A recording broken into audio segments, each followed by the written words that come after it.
आजकाल अनेक पालक एक गोष्ट ऑब्झर्व करत असतील की मुलं आधीपेक्षा लवकर बदलायला लागली, म्हणजेच वयात यायला लागली. पण प्रश्न असा आहे की ही नॉर्मल ग्रोथ आहे की अर्ली प्युबर्टी.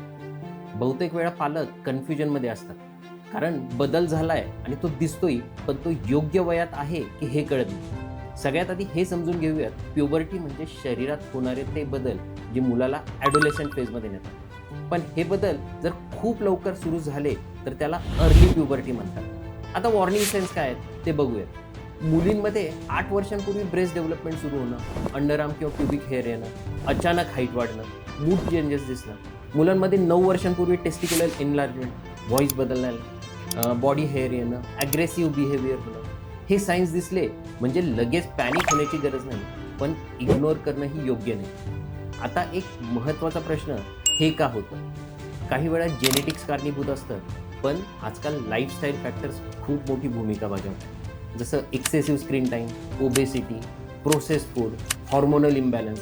एक इम्पॉर्टंट गोष्ट लक्षात घ्या की अर्ली प्युबर्टीचा परिणाम फक्त फिजिकल नसतो, तो इमोशनल आणि सायकोलॉजिकल सुद्धा असतो. मुलं मेंटली तयार नसताना शरीर बदलायला लागतं, त्यामुळे कन्फ्युजन, इन्सिक्युरिटी, बिहेवियर चेंजेस दिसू शकतात. म्हणून इथे ऑब्झर्वेशन खूप महत्त्वाचं आहे.